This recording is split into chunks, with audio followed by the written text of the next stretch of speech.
La Cafetera es un programa de radio que se financia gracias a las aportaciones de los oyentes. Si te gusta el periodismo que defiende y sientes que te acompaña, hazte mecenas y ayúdanos. Infórmate en radiocable.com/mecenas.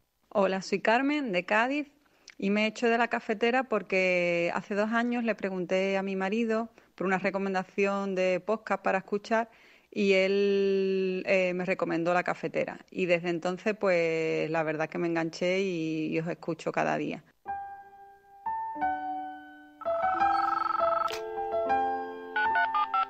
Son las 8:30 de la mañana. Las 7:30 en la Casa Museo de José Saramago, en Tías, Lanzarote. Buenos días, mundo. ¿Quieres un café?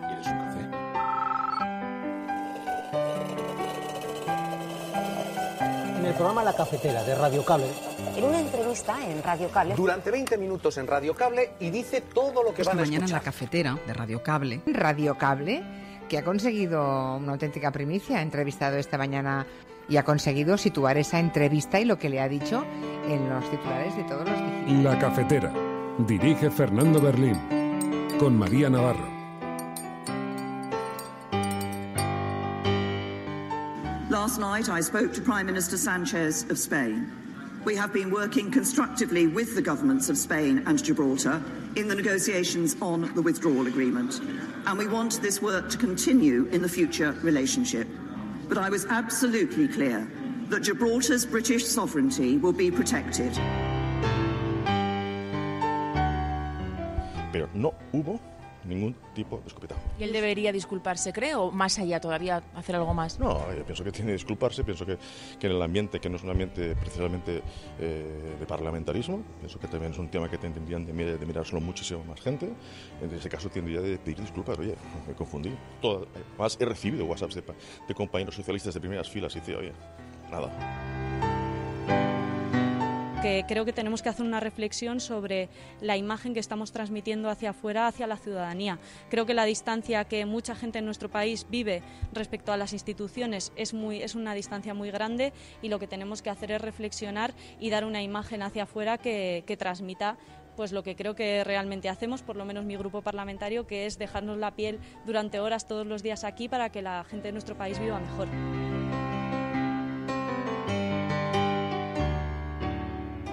No estoy de acuerdo con hacer equidistancias entre demócratas y los que no lo son. No estoy de acuerdo en hacer equidistancia entre quien da un golpe de Estado y quien lo sufre. Y no estoy de acuerdo, desde luego, en acusar a los demás partidos, en este caso, cuando lo que tendría que hacer Sánchez es romper definitivamente con el nacionalismo, decir que así no se puede gobernar España, tener un poquito solo de dignidad, si es que le queda algo, y convocar elecciones. Eso creo que es lo que tendría que hacer.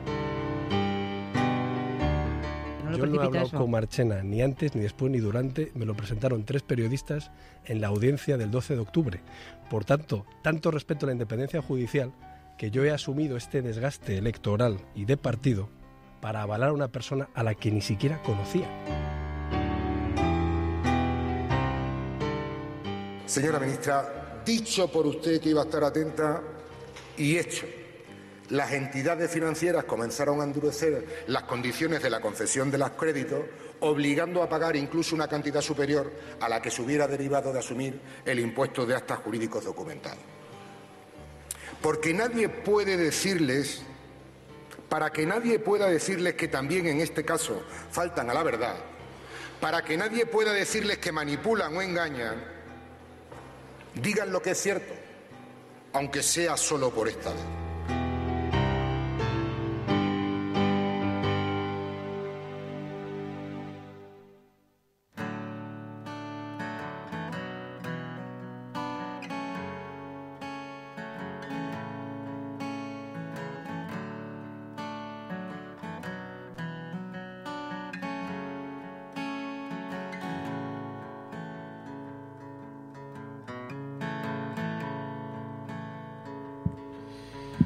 Claro, no, hoy no hay editorial. Hoy Fer está nervioso. No, hoy no hay editorial porque hoy todo el programa está centrado en Sebastián Salgado. Es por y para. Es por y para Sebastián Salgado. No, claro, llevo un montón de años siguiéndole. Las fotografías, había muchos oyentes del programa que ya las conocen, muchos de los que creen no conocerlas en realidad las han visto muchas veces, porque han sido portada cientos de veces en periódicos de este país y han denunciado sistemáticamente las hambrunas, las crisis humanitarias en diversos lugares del planeta. Hoy vamos a entrevistar a Sebastián Salgado, una leyenda del fotoperiodismo, una leyenda de la fotografía, una leyenda viva. Está en Indonesia. Damos las gracias a Pilar del Río porque nos ha ayudado a localizarle para esta entrevista y después de unos días de gestiones nos ha atendido maravillosamente bien, así que conversaremos con él en unos minutos aquí en el programa La Cafetera. Y porque hoy es viernes, los viernes ya sabéis que enfocamos el programa, hacemos este gran ejercicio colectivo del Videoforum de La Cafetera. Se propone una película, la ve la audiencia y entre todos compartimos los matices y las diferentes perspectivas desde la que nos hemos aproximado cada uno a la película. Y la película elegida esta semana era precisamente una película documental sobre la vida y la obra de Sebastián Salgado. Hay quien le coloca a la altura de Henri Cartier-Bresson. Ha sido fotógrafo de la agencia Magnum, como digo, ha recorrido algunos de los lugares más increíbles del mundo y ha conseguido retratarlo todo con una enorme dignidad, porque probablemente Sebastián Salgado, a pesar de los lugares por los que ha pasado, de las imágenes tan terribles que se han fijado en su retina y allí donde ha puesto el foco, se estaban produciendo algunas situaciones verdaderamente atroces y sin embargo ha conseguido siempre devolverle la dignidad a las personas a las que estaba retratando, incluso en situaciones verdaderamente extremas. Sebastián Salgado, vamos a hablar con él porque además es brasileño. No sé si habéis visto el documental, como llevo unos días pidiendo encarecidamente que en esta ocasión nos hagáis caso y lo vierais, pues espero que lo hayáis visto mayoritariamente el documental, porque entonces estaréis hoy extremadamente sensibles para hablar de pobreza, para hablar de responsabilidad, para hablar también de fotografía, de imagen, de la imagen, la fotografía como denuncia, como elemento de denuncia. Vamos a tratar muchas cosas de estas, así que hablaremos con Sebastián Salgado, hablaremos también en la tertulia, analizaremos la película y tenemos que analizar también las portadas de los periódicos. Muy buenos días, esto es La Cafetera y si lo estás escuchando, eres la Resistencia.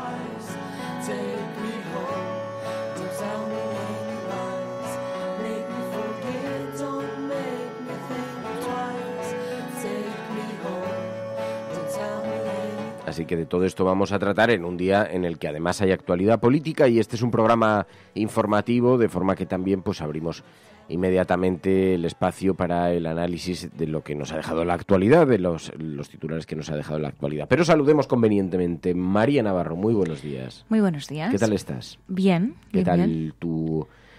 Tu día de Estoy un poco ayer? nerviosa yo también, ¿eh? ¿Estás un poco nerviosa? Sí. O sea, no somos conscientes de la gran entrevista que hay por delante. Bueno, yo a lo mejor también no sé, pero es verdad. Es que es un fotógrafo de la agencia Magnum, ha viajado por más de 100 países y yo creo que es muy necesario en los tiempos que estamos viviendo. Su obra, pero también el documental, remueve nuestras conciencias y yo creo que eso es el mejor antídoto contra el odio. Esto que dices es muy importante y quiero que coloquemos un segundito la mirada en este asunto. Cuando anunciamos que íbamos a entrevistar a Sebastián Salgado, que ha sido un auténtico reto, ya os contaré algún día la forma en la que al final conseguimos llegar a Sebastián Salgado de manera que nos pudiera atender, pero es un auténtico reto y creo que no me equivoco si digo que es la entrevista más importante que hemos hecho en este programa. No solamente por dificultad, porque estamos hablando, hay quien lo compara con el Goya actual,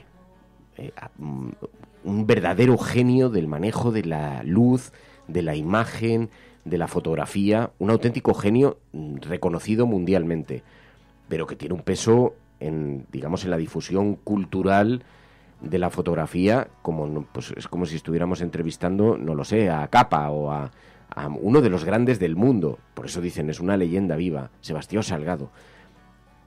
Y cuando lo anunciábamos había veíamos una cierta indiferencia. Digo, yo creo que es que no sois conscientes de lo que estábamos hablando, no solo por el reto que supone para este programa, sino la importancia del personaje, de su mirada, porque además Hablamos de alguien que no solamente hace fotografías, hablamos de alguien que hace esas fotografías porque conoce la profundidad de la naturaleza humana, conoce incluso la parte más oscura de la naturaleza humana y tiene un discurso filosófico en torno a ello de lo más profundo.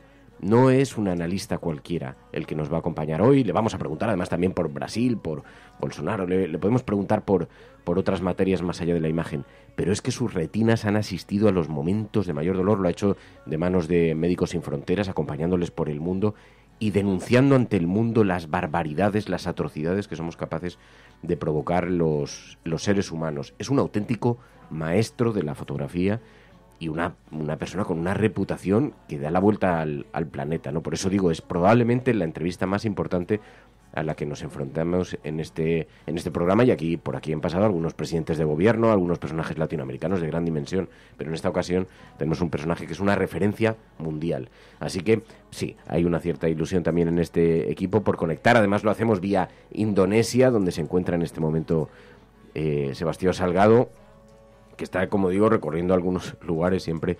Y si habéis visto el documental, habréis conocido la extensión de su trabajo y la naturaleza de su trabajo y las cosas tan terribles que ha visto y que ha denunciado. Así que, bueno, esto en lo que se refiere a la entrevista, pero en efecto, además este es un programa que tiene una gran comunidad de gente que nos sigue. Buenos días, Pipistrello, buenos días, Ardi Knight, buenos días, Obdemurian.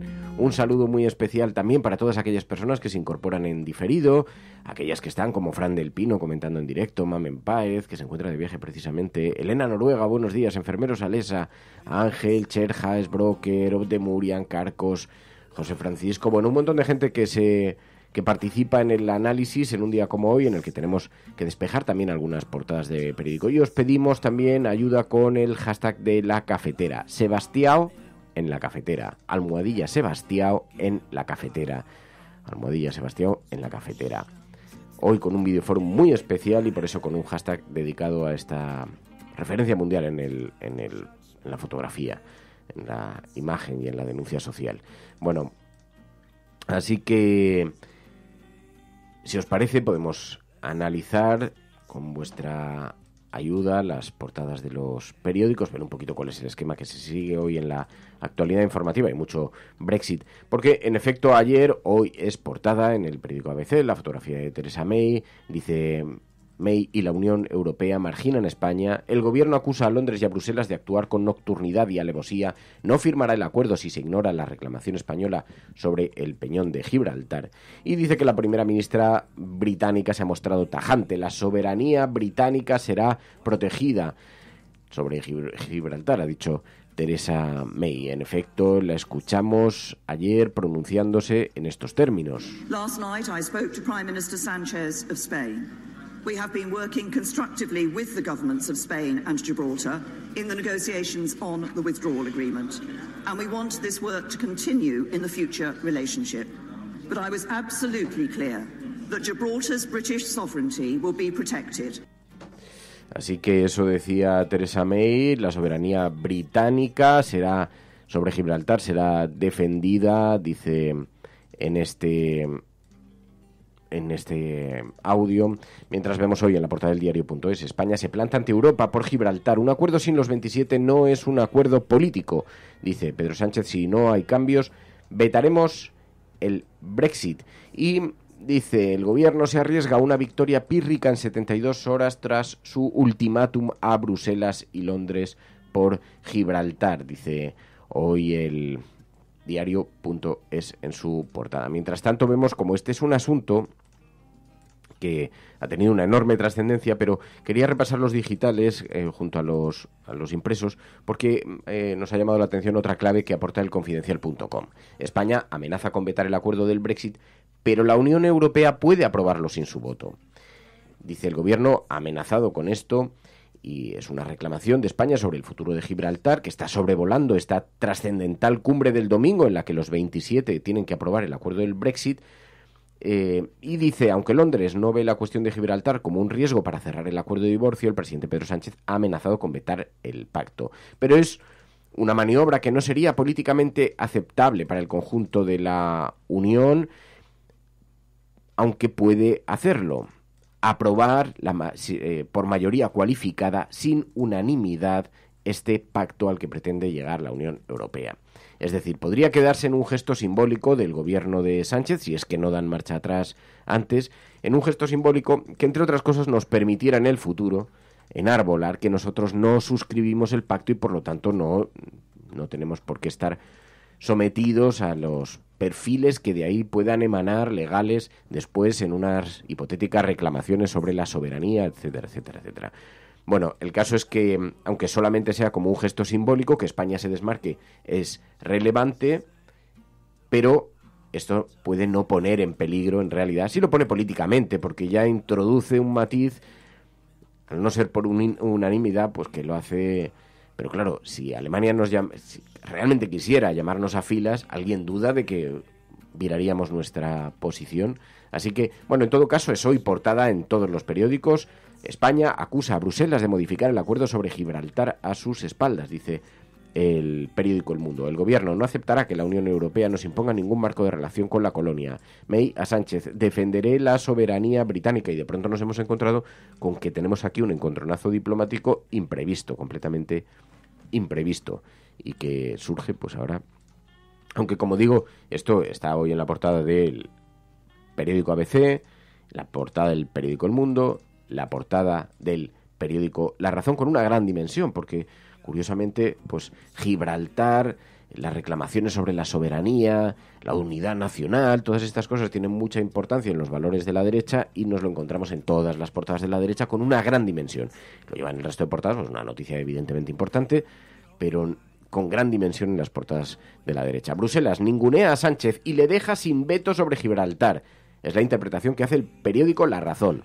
Europa pacta con May una declaración que retira del acuerdo el estatus del peñón que había negociado el PP. Moncloa acusa a la Unión Europea y a Londres de actuar con nocturnidad y alevosía, y se produce esta negociación in extremis del Brexit, dice el periódico La Razón en su portada, que considera que es un error histórico con Gibraltar, y dice: podemos tumbar el acuerdo, hacen un análisis, técnicamente no, políticamente sí, defiende el periódico La Razón en su portada. En esta recta final del acuerdo del divorcio europeo, que se presenta empinada para España, que se queda por el momento sin el poder de veto de Gibraltar tras el Brexit, Sánchez, dice, amenazó a su vez con no rubricar el acuerdo final, lo que a estas alturas no impediría que saliera adelante, aunque supondría un serio revés en la Unión Europea por no conseguir la unanimidad. Así que lo que se está debatiendo ahora es si hay unanimidad o no finalmente después de este acuerdo. Bueno, eso en la portada de La Razón, mientras que en la portada del periódico El País lo lleva en el faldón inferior. Bruselas y Londres pactan su relación futura sin mencionar Gibraltar, y lleva además una entrevista a Luigi Di Maio, vicepresidente del gobierno de Italia.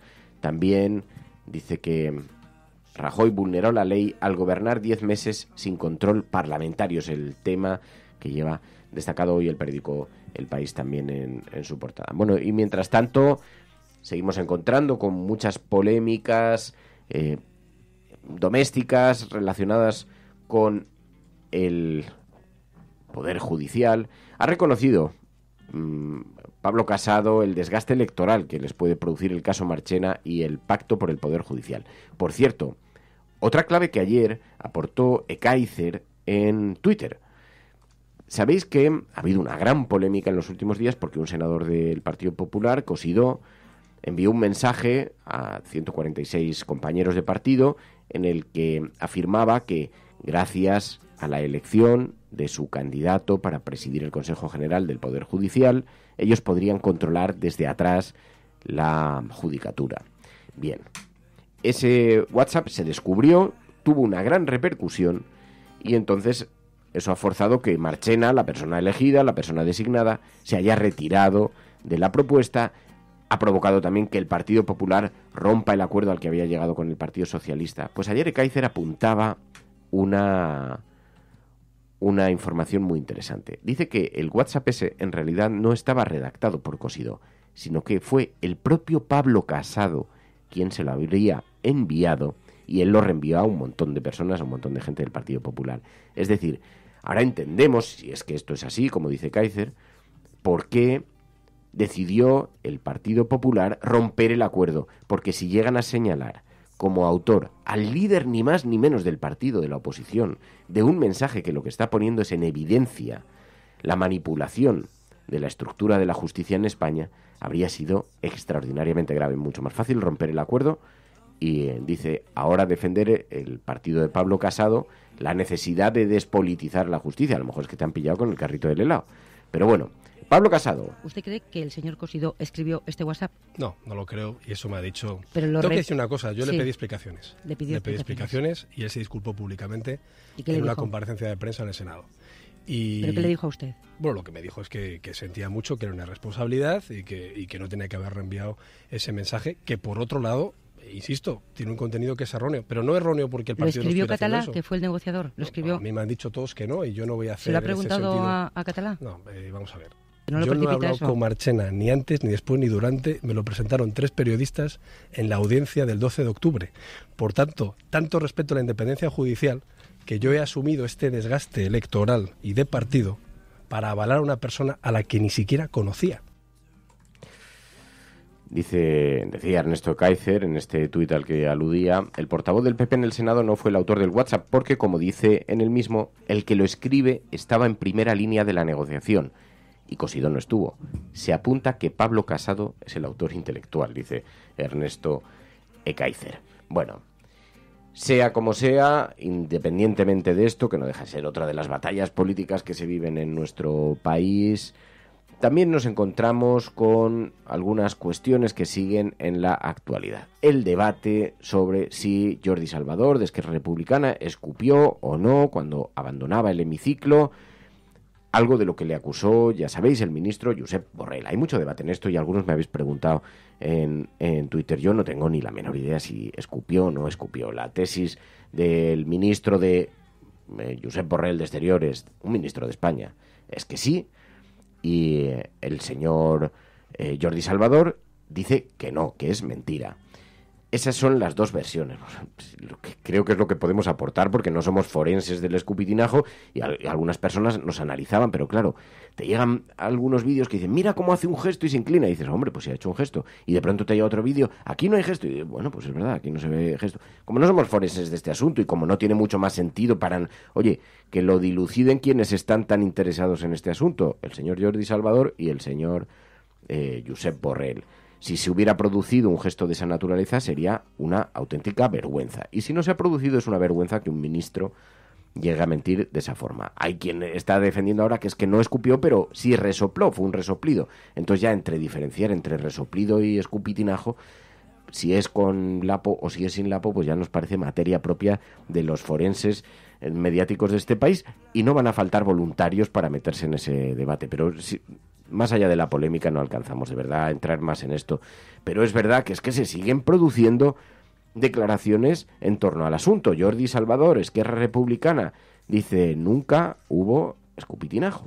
Pero no hubo ningún tipo de escupitajo. ¿Y él debería disculparse, creo, o más allá todavía hacer algo más? No, yo pienso que tiene que disculparse, pienso que en el ambiente, que no es un ambiente precisamente de parlamentarismo, pienso que también es un tema que tendrían de mirárselo muchísimo más gente, en ese caso tendría de pedir disculpas, oye, me confundí. Además he recibido WhatsApps de compañeros socialistas de primeras filas y dice, oye, nada.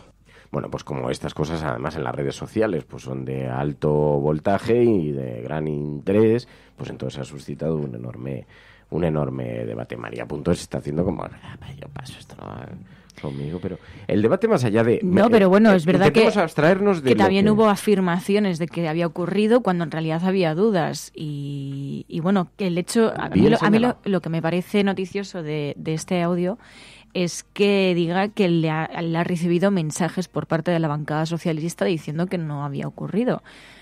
Ha pasado bastante desapercibido esto, al menos hasta ahora, pero yo creo que es bastante significativo. Más allá de eso, yo creo que nos tenemos que quedar con que el Congreso de los Diputados es para hacer política y también dentro y fuera del Congreso, porque es verdad que no tenemos que quedarnos solamente con este escenario, porque luego también vemos en intervenciones, en ruedas de prensa o en canutazos en los pasillos del Congreso, vemos a líderes políticos que siguen utilizando esas palabras, y ya lo decía Albert Rivera, decía, no, es que nosotros vamos a seguir llamando a los golpistas. Bueno, pues que sigan adelante, que sigan sacando esos autobuses por las calles de Madrid con, diciendo indultos no y llamando a Pedro Sánchez a convocar elecciones. A mí cuando vi ese autobús, que vi las imágenes ayer, me recordaron bastante al autobús de Hazte Oír, y no pensaba que un partido político como Ciudadanos, que tiene bastante representación en el Congreso de los Diputados, llegase a eso. No sé qué objetivo persiguen ni si realmente esto les va a dar rédito electoral, si es lo que piensan. Porque es verdad, Albert Rivera dice que no les va a parar, que esta equiparación de los golpistas van a seguir haciéndola. Creo que esa dialéctica separatista, que la diga Tardá, lo entiendo, porque ya le conozco y ya sé lo que piensan. Que la diga Rufián, vale, pero que la suma Pedro Sánchez en primera instancia me parece tremendo, ¿no? Por tanto, no estoy de acuerdo con hacer equidistancias entre demócratas y los que no lo son. No estoy de acuerdo en hacer equidistancia entre quien da un golpe de Estado y quien lo sufre. Y no estoy de acuerdo, desde luego, en acusar a los demás partidos, en este caso, cuando lo que tendría que hacer Sánchez es romper definitivamente con el nacionalismo, decir que así no se puede gobernar España, tener un poquito solo de dignidad, si es que le queda algo, y convocar elecciones. Eso creo que es lo que tenía que hacer. ¿Qué pasa? ¿Qué decías?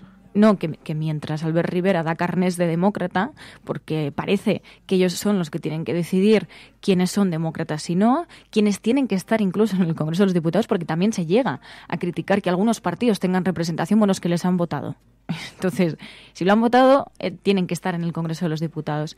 Pero bueno, en este contexto, mientras da carnes de demócrata, veíamos que le entrevistaban esta misma semana en la cadena SER y le preguntaban, le decían, ¿usted cómo considera Vox? ¿Cree que es de ultraderecha? Y entonces él echaba balones fuera. Decía, no, es que no me compete a mí. Hombre, pues si usted da carnes de demócrata, le compete decir lo que es demócrata y lo que es ultraderecha, digo yo. En efecto, y escuchamos a Ione Belarra reflexionando sobre la imagen que todo esto está trasladando de la vida política. Que creo que tenemos que hacer una reflexión sobre la imagen que estamos transmitiendo hacia afuera, hacia la ciudadanía. Creo que la distancia que mucha gente en nuestro país vive respecto a las instituciones es una distancia muy grande, y lo que tenemos que hacer es reflexionar y dar una imagen hacia afuera que transmita pues lo que creo que realmente hacemos, por lo menos mi grupo parlamentario, que es dejarnos la piel durante horas todos los días aquí para que la gente de nuestro país viva mejor. Bueno, pues ahí, pero sigue todavía salpicando la actualidad como buen escupitinajo. Oye, hay debate sobre ¿es escupitinajo, escupitajo? O hay debate hasta lingüístico. Como todo en este país, empieza de una forma, digamos, que salta a la actualidad, pasa a lo anecdótico y se convierte en un meme de tamaño industrial. Y entonces ahora se puede decir lapo, escupitinajo, escupitajo. Depende, supongo, de la composición y efecto. Yo siempre he dicho escupitajo. Yo nunca he sabido escupir, la verdad. Yo tampoco. Si hubiese intentado hacerlo, hubiese quedado en ridículo. Como Titanic. Aprendiendo a escupir como en Titanic. Ay, es verdad. ¿No te acuerdas? Sí. Que estaba allí. ¿Cómo se llaman los protagonistas? Mira que la acabo de volver a ver, pero... Jack y Rose. Jack y Rose. Jack, no sé por qué me he acordado, pero fíjate lo que tengo introducido Titanic en la cabeza. Sí, a lo mejor es verdad, a lo mejor no sabemos si fue un resoplido o no, o a lo mejor fue una declaración de amor a los Jack y Rose en Titanic. ¿Te imaginas? Fíjate cómo será la película de Ingeniosa, que convierte en un momento mágico cuando le está enseñando a escupir y se le cae además la baba por un lado, que no sé si te acuerdas que se encuentran además con la madre de Rose, que por cierto es un palo ahí que la mira, sí, porque un día tendríamos que hablar de Titanic. Qué gran película. Es una de mis películas favoritas. Yo tengo 3 películas favoritas ya. Titanic, que es una gran película. Entonces, ¿sabes cuántas veces fui a verla al cine? Bueno, La sal de la tierra desbanca todas. Pero sin ninguna duda. La sal de la tierra. Claro, pero estaba frivolizando. Joder, no me coloques ahora ya. Me colocas un gol ahí por toda la escuadra. Es que Fer es súper fan de Sebastián Salgado. Sí, pero no es un fanatismo ciego, porque yo no soy muy... ¿Cómo se dice? No tengo grandes Ídolos, no. No idolatras. Mitómano. Se puede decir mitómano, me parece que no, pero bueno, no soy muy mitómano en el sentido de... Pero sin embargo hay algunas personas, siento una profundísima admiración intelectual. Y entonces ahí comprendes el sentido de la palabra cultura. Porque cuando te colocas delante de una imagen, de una fotografía o de un cuadro, o incluso de alguien que está tocando un instrumento, y te provoca algo, en algún lugar del alma que no sabes exactamente dónde es, pero te provoca algo en los sentimientos, algo en el enfoque que tienes sobre la vida, incluso te provoca una gran reflexión, y a veces es a través del sosiego, a veces del desasosiego, y llegas a casa y la imagen no te abandona y te ha provocado un estado emocional concreto. Entonces ahí aprendes a valorar la cultura. Por eso es muy importante enseñárselo a los niños, ¿no? Y por eso es muy importante buscar esa sensación, y a veces no se obtiene más que yendo una y otra vez a diferentes exposiciones, museos, teatros, conciertos, hasta que un día te plantas delante de algo y sientes una fascinación. Y eso me ocurrió a mí delante de las fotografías de Sebastião Salgado. A mí la fotografía me gustaba, pero de pronto en una exposición que trajeron a Madrid me encontré frente a una de estas fotografías que retratan con tanta dignidad el dolor humano, y me quedé congelado delante de aquella imagen. Por eso le sigo desde hace tantísimos años. Y luego lo que pasa es que además, ¿quién no le va a considerar una vez que conoces la figura? Estamos hablando de una figura mundial, ¿no? Pero en efecto sí. Ahora vamos a hablar de la sal de la tierra y con Sebastião Salgado. Bueno, y sobre todo yo creo que lo que hablabas de la cultura y en concreto de la fotografía, yo creo que el gran reto del fotógrafo es que, pues eso, que alguien al ver una imagen tuya no necesite mayor explicación, se quede simplemente embobado intentando disfrutar de esa experiencia y intentando explicarse qué es lo que estaría pensando el fotógrafo en ese momento en que estaba disparando esa imagen, qué te está contando. Y yo creo que eso es el gran valor de la cultura, ¿no? De pagar una entrada para ir a ver el teatro, de pagar una entrada para ir a ver una exposición. Y lo bueno que tiene es que al final estás comprando experiencias, que es algo que en una sociedad de consumo como la que vivimos es cada vez más difícil experimentar. Y yo creo que eso es el gran valor de la cultura y por eso tenemos que cuidarla. Yo, antes de hablar de Sebastião Salgado, sí que quería destacar dos noticias que creo que tienen que ver también un poco con lo que denuncia en cierta manera pues el documental de La sal de la tierra, ¿no? En esa parte que habla de los refugiados, en la parte que habla pues de la necesidad que tenemos también de empatizar con aquellos que llamamos diferentes cuando no lo son. Y es que esta mañana nos despertábamos con la noticia de que fueron rescatados cerca de 800 personas y que en 14 pateras en el mar de Alborán, y que habría en torno a 14 personas desaparecidas según Salvamento Marítimo. Y en este contexto también nos enviáis una información que nos tendría que alertar y mucho, y es que Trump ha autorizado disparar a matar contra los migrantes en la frontera sur de Estados Unidos. El presidente estadounidense amenaza con cerrar totalmente la frontera con México. Así que yo creo que tienen que ser dos noticias que nos tienen que remover esas conciencias y que nos tienen que hacer exigir que todos somos iguales en este mundo y que para salvarlo pues tendremos que protegernos entre nosotros. La Cafetera es un programa de radio que se financia gracias a las aportaciones de los oyentes. Si te gusta el periodismo que defiende y sientes que te acompaña, hazte mecenas y ayúdanos. Infórmate en radiocable.com/mecenas. Bueno, pues vamos a contactar enseguida con Sebastião Salgado en Indonesia para hablar de este hoy documental que analizamos en el Videoforum Cafetera, La sal de la tierra. Así que os pedimos vuestra participación, vuestra ayuda. Tenemos un hashtag en el programa. Os pedimos que nos digáis a través de ese hashtag qué os ha parecido a vosotros. ¿Qué os ha parecido a vosotros? Almohadilla Sebastião en la cafetera. Ya es trending topic a esta hora. Almohadilla Sebastião en la cafetera. ¿Qué os ha sugerido la película? ¿Qué reflexiones os ha provocado? Y las imágenes. Que llenemos el hashtag con vuestros pensamientos. Esto es la cafetera. Y ya está por aquí Pilar de la Peña, Prensa Internacional. Podrán decir todos los periódicos del mundo lo que quieran.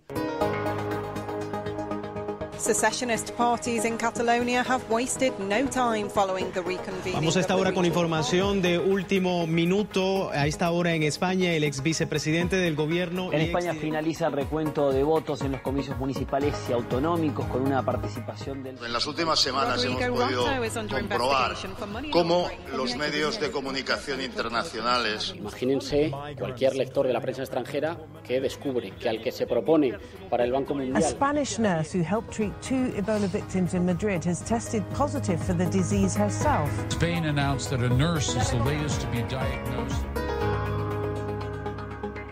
Bueno, pues como cada semana ya sabéis que analizamos la prensa internacional y la manera en la que han retratado nuestro país en estos días, la forma en la que han proyectado nuestra imagen en el exterior, los medios de comunicación internacionales, y lo hacemos de la mano de Pilar de la Peña. Muy buenos días, Pilar. Hola, buenos días a todos. En una semana en la que se ha conmemorado el 20N, el día del fallecimiento del dictador Franco, y los actos de homenaje que han tenido lugar, que han tenido bastante repercusión en la prensa extranjera, ¿no? Mucha, yo creo que de los años que más repercusión ha tenido. Es verdad que ya lo hemos comentado aquí en el programa todas estas semanas, el tema de Franco, de cómo España está gestionando, está lidiando con el pasado, está ahora muy en el foco con el tema de la exhumación, de la posible exhumación de los restos de Franco, y este 20N había mucha atención, y la gran mayoría de los medios internacionales lo que destaca es cómo la extrema derecha ha podido conmemorar la fecha del fallecimiento de Franco. Recuerdan que lo hace todos los años, que no es algo excepcional, pero en este caso además se destaca especialmente porque se ha producido en medio del debate por el tema y digamos los ánimos encendidos por el tema de la exhumación. Y de hecho, pues The Times, el Miami Herald, Der Spiegel, incluso se hacen eco y destacan especialmente los incidentes y los enfrentamientos que ha habido, ¿no? También las manifestaciones que ha habido en contra del 20N, del franquismo, y en este sentido, bueno, las imágenes del acto de Falange interrumpido por las activistas de Femen han tenido muchísimo recorrido y han causado bastante sorpresa fuera. Sí, porque el choque que se produjo, el encontronazo, la violencia que se ejerció sobre estas activistas de Femen, hemos visto que ha habido medios como Euronews que lo han recogido con bastante difusión. Activists from the feminist group Femen have disrupted a rally in Madrid, marking the anniversary of the death of former dictator Francisco Franco. Claro, las imágenes han tenido mucho recorrido en la prensa internacional, han escandalizado mucho, porque además se muestran algunas secuencias más duras de las que han mostrado muchos medios nacionales, porque se ve como algunas personas que asistían a ese acto golpean, le dan patadas a una de las activistas de Femen. Las imágenes son muy duras. Sí, muy duras. Las crónicas de los medios internacionales no insisten tanto ni ponen tanta atención en este aspecto. Se limitan a decir que hubo enfrentamientos, que las feministas interrumpieron y irrumpieron en el acto, pero desde luego las imágenes que sí han recogido varios medios no dejan, son bastante explícitas y evidencian bastante bien la violencia que hubo. Luego es verdad que la mayor parte de los medios extranjeros e internacionales lo que destacan es cómo en España sigue siendo la asignatura pendiente, ¿no? De hecho, en la prensa francesa había muchos artículos que hablaban de la engorrosa tumba de Franco, ¿no? ¿Qué hacer con el dictador? ¿Qué hacer con el legado? De Irish Times, por ejemplo, publicaba un artículo que decía que la izquierda estaba intentando desmantelarlo con medidas legales, pero es un asunto que sigue estando y que además en esta ocasión, pues con toda esta tensión que ha habido en torno al 20N, se resalta como el asunto que sigue teniendo pendiente España. Hemos visto después en otras materias, en otros artículos que han salido en los medios internacionales, que la figura de Pedro Sánchez como causa cierta curiosidad. Había un artículo en The Politico que hacía como una ficha sobre Pedro Sánchez, ¿no? Sí, le entrevistaron la semana pasada, no sé si os acordáis que lo comentamos, que fue en la entrevista en The Politico, fue donde Pedro Sánchez dijo que él, si fuera Theresa May, convocaría un segundo referéndum sobre el Brexit, y a raíz un poco de lo que fue esa conversación han publicado un perfil bastante minucioso sobre el presidente español, en el que destacan sobre todo un aspecto, que es que ha puesto un poco, el titular es este, ¿no? Ha puesto sus miras en Europa. Parece que se resalta que quiere aprovechar precisamente el Brexit y, digamos, los problemas políticos que tienen Italia y Polonia para reivindicar reivindicar un rol y un papel más importante para España en la escena europea y en concreto algo así como en la mesa de mando, ¿no? Colocarse un poco con Alemania y Francia. En este sentido, intentaría elevar su perfil internacional, decía, en contraste con la fragilidad que tiene en España. Y el artículo también repasaba todos los problemas que tiene Pedro Sánchez en España, que es el que lidera el gobierno más minoritario de la historia, que tiene pendiente además la crisis de Cataluña, pero sí se resalta bastante su figura y sobre todo una frase que nos ha llamado la atención, y es que en concreto en referencia a sus medidas, a las medidas sobre inmigración que llamaron tanto la atención a nivel europeo, decían que es ahora mismo el político socialdemócrata más prominente en Europa, ¿no? Que le catalogaba un poco de figura de la socialdemocracia en Europa.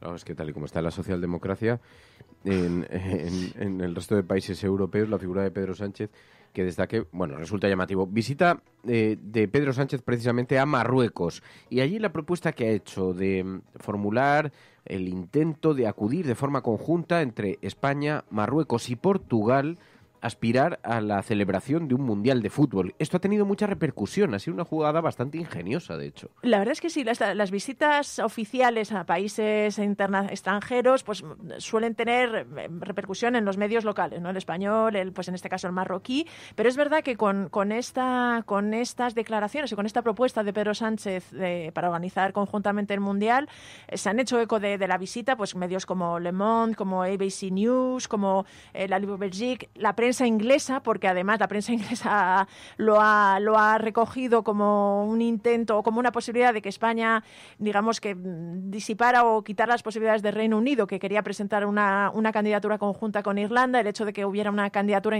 intercontinental de España, Portugal y Marruecos pues se ve como una amenaza. Entonces es verdad que ha tenido muchísimo impacto. Es llamativo porque se trata de una visita que en teoría pues digamos la cooperación en inmigración y los temas de inmigración tenían todas las papeletas para ser el gran asunto. Sin embargo, la propuesta de Pedro Sánchez ha llamado muchísimo la atención. Otros medios también en Marruecos quizá lo que más han destacado es el aspecto de la cooperación y no han incidido tanto en el tema del Mundial, pero sí que en el resto del mundo ha llamado la atención porque además se destacaba que sería la primera vez que un Mundial se organiza en dos continentes, que tiene además un gran peso por el hecho de ser España, Portugal, Marruecos, un nuevo eje. Sí que les ha parecido interesante. Y luego hay una noticia que nos llamaba la atención porque siempre enfocamos la mitología que hay en torno a la impunidad que existe en España. Si ser banquero corrupto sale gratis o si hay impunidad en materia de los tribunales. Pues resulta que hay algunos artículos que recogen que España es el segundo país de Europa con más banqueros ha encarcelado. Sí, es una investigación que hace el Financial Times, además no cualquier diario, sino nada menos que el Financial Times, y que precisamente intenta rebatir este mito de que nadie ha tenido que dar cuentas personalmente por los catastróficos fallos, que es la expresión que utiliza, que se dieron durante la crisis del sistema financiero. Investigan y han un poco rebuscado todas las sentencias que ha habido en estos años con respecto exactamente a la gestión bancaria, en la que algunos banqueros, directivos o empleados de bancos han tenido que responder, y han averiguado que hasta 47 banqueros en Europa han sido, en Europa y en el mundo, porque hay uno en Estados Unidos, han sido condenados a sentencias de cárcel. Destacan que el país donde más se ha encarcelado a banqueros es Islandia, que tiene casi la mitad, 25, pero el segundo es España. 11 banqueros han recibido algún tipo de sentencia de cárcel o han pasado por la cárcel. En concreto destacan los casos de Miguel Blesa y de Rodrigo Rato, pero también los de Nova Caixa Galicia y los de la Caja de Ahorros del Mediterráneo. En este sentido sí apuntan eso, que sí que han tenido que dar cuentas por estos aspectos, porque además el siguiente país es Irlanda, me parece, con 7, y luego los demás países que aparecen en la lista tienen a 1 o 2 banqueros encarcelados. En cambio, en España pues se destaca esto, que han sido 11. Claro. Luego cabrán las interpretaciones, porque habrá quien diga tener muchos... Vale, no somos un país donde la impunidad tenga espacio, pero lo que sí que somos es un país lleno de banqueros corruptos que a lo mejor no había en otros países, ¿no? Pero bueno... bueno, en Islandia estaba peor en este aspecto, según este artículo. Y luego hay una cuestión que también ha tenido mucha repercusión, porque como se está celebrando esas conversaciones en torno a la salida pactada del Reino Unido de la Unión Europea, del Brexit, a una salida pactada, resulta que España de pronto se ha desmarcado, ha dicho que no va a respaldar el acuerdo al que se había llegado sobre el Brexit, y esto está teniendo bastante repercusión, ¿no?, en medios extranjeros. Sí, de hecho, siempre hablamos de alguna noticia que no hace referencia a España. Yo diría que el acuerdo del Brexit, el acuerdo de salida del Brexit, ha sido la noticia que ha dominado la agenda de las portadas esta semana. Y en este sentido, las palabras primero de Borrell y posteriormente del propio Pedro Sánchez, anunciando y amenazando con la posibilidad de que España votara en contra del acuerdo, han tenido muchísima repercusión. No solo en la prensa británica, que además, como la reclamación de España hace referencia a Gibraltar, y todo lo que hace referencia a Gibraltar ahí también suscita un poco los nacionalismos en el Reino Unido, pero medios como Le Monde, como el Frankfurter Allgemeine Zeitung, todos los grandes medios europeos han destacado esta posibilidad de que el acuerdo del Brexit fracase por el tema de Gibraltar. En este sentido, se resalta que la posición de España es exigir que el futuro de Gibraltar se negocie bilateralmente y considera que no está claramente especificado en el texto del acuerdo. No está muy claro qué va a pasar, pero sí que ya os digo, me he encontrado con muchísimos titulares diciendo ¿va a hacer fracasar España el acuerdo sobre el Brexit? Algunos medios británicos también aprovechan para decir que que empieza a haber fisuras entre los 27, que el Brexit al final puede que no, este acuerdo que también suscita mucha controversia en el propio Reino Unido, donde incluso hay partidarios del Brexit abiertamente que no les gusta, que creen que cede demasiada soberanía.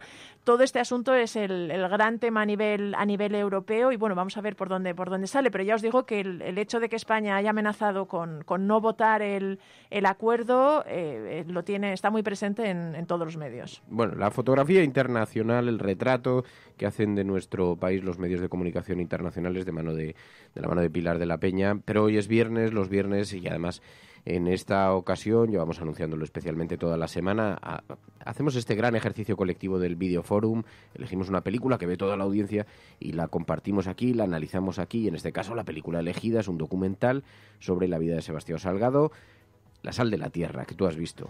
No podían no verlo.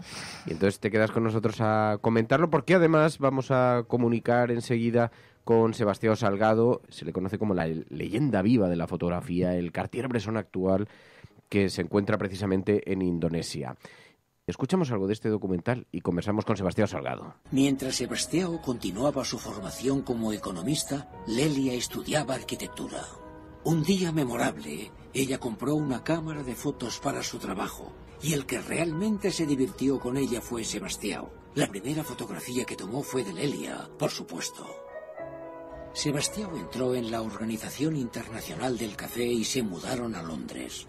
Con la idea de hacer carrera en el Banco Mundial, a menudo viajaba a África para estudiar proyectos de desarrollo. Se llevaba la cámara de Lelia y siempre regresaba con muchas fotos. Al comprender que esas fotografías le satisfacían mucho más que sus informes económicos, ambos tomaron una decisión osada. Él debía asumir el enorme riesgo de abandonar su prometedora carrera como economista para empezar de cero. Regresaron a París y lo invirtieron todo en equipo y material fotográfico.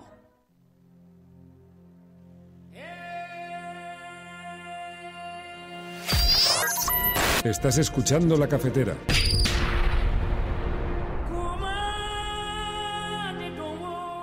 Bien, pues como os decíamos, analizamos el documental La sal de la tierra sobre la vida y la obra de Sebastião Salgado. Sebastião Salgado, bienvenido a La Cafetera. Gracias. Un placer hablar con usted, Fernando. ¿Cuántas imágenes, cuántos momentos, qué retrato del alma humana, en ocasiones tan duro, tan descorazonador? La belleza la vemos en tus imágenes, pero al ver esta realidad tan dura, Sebastião Salgado, ¿dónde podemos buscar la esperanza? La esperanza está en la vida, ¿sabe? No, se parecen cosas muy duras cuando vistas de las cosas tan protegidas, tan civilizadas como en España, como Francia.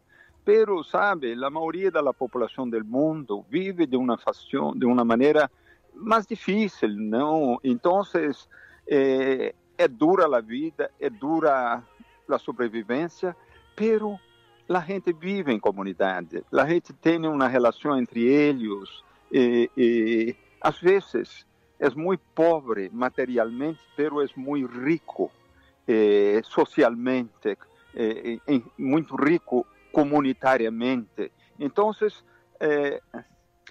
há uns outros equilíbrios e há esperança. A gente que eu fotografiei han tenido uma vida normal, han tenido um equilíbrio, e quando les encontrei, estavam em busca de um outro equilíbrio, sabe?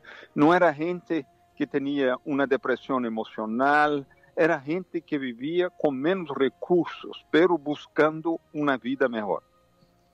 Cuando ves tus propias fotografías, ¿reconoces en las fotos que has hecho los momentos que has vivido? Sabe, mis fotografías son mi vida, es mi manera de vivir. Às vezes a gente diz que eu sou um fotógrafo reporteiro, um fotógrafo economista, um fotógrafo antropólogo, sociólogo. Não é nada disso. Minhas fotografias são minha forma de vida. Assim vivo eu em meu mundo e então não há diferença entre o que vivo e o que fotografo. Viéndole trabajar, viéndole en este documental, en La sal de la tierra, yo me preguntaba en lo personal, porque ha vivido imágenes muy duras, situaciones muy duras, momentos muy complejos, ¿qué distancia le daba la cámara en relación a las situaciones que veía? ¿La cámara le ayuda a distanciarse un poco de lo que veía? Nem tanto, sabe, Fernando? Muitas vezes eu meti minhas câmeras à terra e me meti aí e llorei. E llorei porque eram situações difíceis, sabe? Pero são tão essenciais, são tão importantes. Essas coisas que se passam, tem que se les fotografar, que les ensinar a la gente, para que não aconteçam mais, entende? Para que todos compreendam que vivemos, somos só um ser humano, os de Espanha, os de Ruanda, os de África do Sul, os de Brasil, somos os mesmos, somos o mesmo animal, não há diferença. E temos que, não sei, ir em uma melhor direção de distribuição das rentas, não, de permitir que toda a gente tenha o mesmo nível de vida em todo o planeta. E isto, estou seguro, ou chegaremos ou desapareceremos como espécie. Pero temos que, se queremos sobreviver, temos que melhorar nossa relação. E estas fotografias eu tenho uma grande esperança que ajudem nesta direção. Seguimos con mucha admiración su trabajo desde hace años, se lo hemos dicho, y nos impresiona mucho también la copia final, la imagen final, la foto que se expone. En toda su obra es muy impresionante, en Génesis es formidable, cuando allí queda expresado a través del blanco y negro la naturaleza, pero viendo toda su obra y viendo la manera en la que estas fotos después se llevan al laboratorio y se exponen, en el procesado posterior busca acercarse más al recuerdo de la imagen, al recuerdo de la escena, mostrar la escena o aportar emocionalidad, a veces incluso belleza en esa imagen. ¿Qué es lo que se persigue? No, sabe, fotografiar, hay que tener un placer de le hacer, hay que tener gusto de fotografiar. ¿Y por qué fotografiar mal cuando se puede fotografar bien? Obedecer la luz, las reglas básicas de composición, existen las reglas de oro que hay que se respetar, ¿no? Hay que exponer bien sus películas, hay que copiar bien las imágenes, hay que hacer las cosas como tienen que ser hechas. No es porque la gente es pobre que tiene que les presentar de cualquier forma, ¿entiende? Entonces, hay que se presentar correctamente. Y así son las cosas. A veces la gente dice, well, cuando tú mira una foto de las gentes ricas de España, de Estados Unidos, no importa, ninguno hace el comentario que las fotos son bien hechas, ¿entiende? Porque todo es bien hecho. Pero cuando se ve la gente más pobre que las fotos son bien hechas, la gente dice, wow, que fotos, que imágenes, que copias, que todo. Pero si tú miras bien, las fotografías también de las cosas ricas son muy bien hechas. Entonces las de las cosas pobres también tienen que ser bien hechas. No hay que hacer al mal porque la situación es difícil, hay que hacer bien porque la gente la siente como es necesario sentir. En el documental La sal de la tierra descubrimos que las imágenes que has visto, los momentos que has vivido en estos años, también tuvieron un efecto en Sebastião Salgado.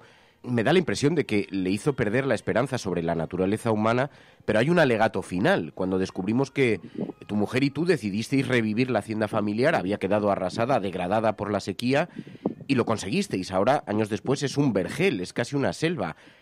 Quizá la esperanza está en la naturaleza. La naturaleza oiga, reconstruyendo la tierra que ha sido muerta, como yo estaba muerto, yo reconstruí yo también adentro. He volvido una grande esperanza, ¿entiendes? Al momento que yo ya no tenía más. Pero este proyecto que plantamos millones de árboles, ¿entiendes? Me ha hecho mirar mi planeta de una otra forma. El inicio, cuando empezamos este proyecto, yo no tenía esperanza porque todo que yo miraba era solo un ser, el ser humano. Hoy miro miles de seres distintos, los seres vegetales, los otros seres animales, los seres minerales. Entonces, todos son tan importantes como, todas las especies son tan importantes como la mía. Entonces, hoy yo tengo una otra forma de mirar a mi planeta, ¿entiende? Con la esperanza de que la mi especie se va a redimir, se va a volver a una otra dirección, volver a ella misma y volver en dirección al planeta para que ella pueda vivir en paz. Si no, va a ser muy difícil para nosotros. Porque además la capacidad de recuperación de las cosas es increíble. Se había convertido en un auténtico desierto y vuelve a ser una verdadera selva, ¿no? Y vuelve a ser una verdadera selva, hasta con jaguares ahora, ¿entiende? Con monos, los monos fueron los últimos a llegar porque esperaban tener vida en la copa de las árboles, arriba de los árboles, porque los árboles eran jóvenes. Ahora empiezan a tener ya una pequeña edad los árboles y empiezan a tener vida en las copas, y ahí han volvido también los monos. Quedó un verdadero paraíso eso ahí, Fernando. Ahora Sebastião Salgado está viajando, creo que le encontramos en Indonesia, pero he leído que mira con mucha preocupación la situación de su país natal, de Brasil. Allí ha llegado a presidente el reaccionario Bolsonaro y hemos leído que usted estaba muy preocupado. Decía, Brasil parece haberse vuelto loco. ¿Debemos tener miedo? Oiga, no podemos decir que el señor Bolsonaro ha tomado el poder por un golpe de Estado. Ha sido elegido y muy bien elegido. Ha sido una mayoría de votos absolutas. Entonces, hay que respetar, ¿no?, la opinión de la mayoría del pueblo brasileño. Yo personalmente no creo que el señor Bolsonaro hará un gobierno totalmente reaccionario, porque es una democracia Brasil. Tenemos una Cámara de Diputados federales, tenemos una Cámara de Vereadores, tenemos los partidos, tenemos las organizaciones humanitarias, las organizaciones ecológicas, que van a trabajar como amortiguadores en este sistema. Entonces, sí, es un señor que piensa a la derecha, pero es todo un país, ¿sabe? Son muchas variables ahí que tienen que se controlar para se hacer un gobierno de extrema. Entonces, yo no creo que hará un gobierno de extrema. Bien, claro que hará un gobierno de derecha, pero un gobierno con mucha capacidad de la sociedad de amortiguar muchos de los golpes. Pues Sebastião Salgado, solamente queríamos agradecerle personalmente su trabajo en nombre de la audiencia, entregarle toda nuestra admiración. Sebastião Salgado, muy buenos días y mucha suerte. Gracias por atender a la cafetera. Le agradezco, Fernando, y buenos días para ustedes en España. Felicidades. Gracias.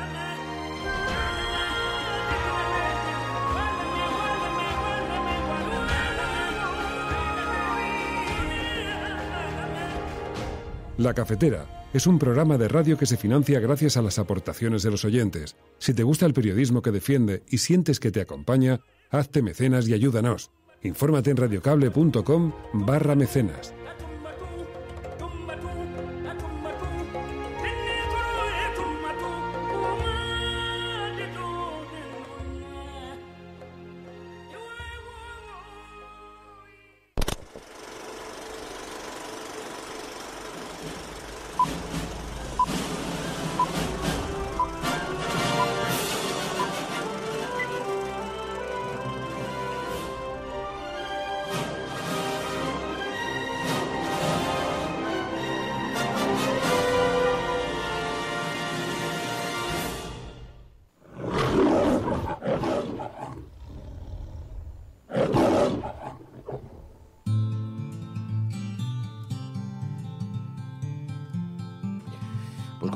mucha energía y con muchas ganas cogemos este tramo porque teníamos mucho interés en analizar esta película. Nos la había recomendado Mamen Páez. Nos dijo un día: hay que analizar La sal de la tierra. No solemos escoger documentales para este videoforum colectivo, pero hacemos una excepción para observar las fotografías del que está considerado, como decíamos, como venimos repitiendo durante el programa, una leyenda viva de la fotografía, pero que además ha retratado los grandes dramas de la humanidad, las grandes crisis humanitarias. Por su cámara, por delante de su cámara, hemos visto imágenes que dañan el alma, a través de las cuales observamos el lugar más oscuro de la naturaleza humana, pero también es una llamada a la responsabilidad, una llamada al compromiso, a la acción, a la solidaridad. Ha retratado durante muchos años de la mano de Médicos Sin Fronteras algunas de estas crisis humanitarias. Y en esta película es un documental de 100 minutos de duración que está dirigido por Wim Wenders y por Juliano Ribeiro Salgado, el hijo de Sebastián Salgado. Lleva 40 años recorriendo los continentes y no solamente nos habla de su actividad como fotógrafo, sino también de estas crisis que ha vivido y que son tan duras. ¿Qué os ha parecido el documental? A mí me ha impresionado. La verdad es que yo, claro, decía, no podía no ver el documental porque me llevas hablando años de Sebastián Salgado, que de cierta forma lo descubrí gracias a ti y tenía también mucha curiosidad. Es verdad que había visto sus fotos, pero me ha gustado mucho el documental, cómo mezcla, a la vez que en fin, se centra mucho en el trabajo suyo, también cómo te presenta el personaje. Y en este sentido yo diría que es como el emblema de la empatía. Recuerdo que la semana pasada hablábamos de la importancia de la empatía con la película de Kamikaze, y creo que Sebastián Salgado se ve que realmente es la empatía en persona, ¿no? Tanto él personalmente como es capaz de ponerse en la piel de la gente a la que fotografía, de convivir, de acercarse a ellos y de ponerse a su nivel, y al mismo tiempo como su trabajo te ayuda a empatizar con toda la diversidad que hay en el planeta, ya sea humana, de naturaleza. La verdad es que su labor y su trabajo son tan, no sé, abrumadores que te quedas un poco empequeñecido, y él no es para nada, eso es una cosa que me llama la atención del documental, no es para nada una persona en ese sentido altiva ni pagada de sí misma, sino al revés, es alguien con esa capacidad para empatizar y ponerse al nivel de todos los seres humanos y especialmente de los que más sufren. Sí, es un auténtico maestro de la fotografía. A mí me llama la atención porque precisamente por eso ahora cuando conversábamos con él tenía tanto interés, una persona que ha visto tanto dolor, que ha transmitido, ha conseguido enseñarle al mundo lo que ocurre en muchos lugares ante los que hay quien prefiere desviar la mirada y prefiere mantener una cierta indiferencia. Ha conseguido llevar eso al mundo, esa denuncia al mundo, pero lo ha hecho con una extraordinaria sensibilidad, y solamente podía haber una persona, digamos, de gran sensibilidad detrás de la cámara para retratarlo de esa manera. Y eso, por eso para mí era muy importante cuando le preguntábamos antes qué pensaba él, si la cámara había conseguido convertir la cámara en una suerte de parapeto para distanciarse, porque de qué manera una persona puede convivir con tantísimo dolor durante tantos años sostenidos, porque lo que retrata el documental, como sus fotografías, es un verdadero drama, ¿no?, de la especie humana y de la desidia de la humanidad. Bueno, ya lo hablábamos ayer. Yo creo que es una merecida bofetada de realidad, ¿no? Yo creo que demuestra también pues lo insignificantes que somos en este mundo tan grande.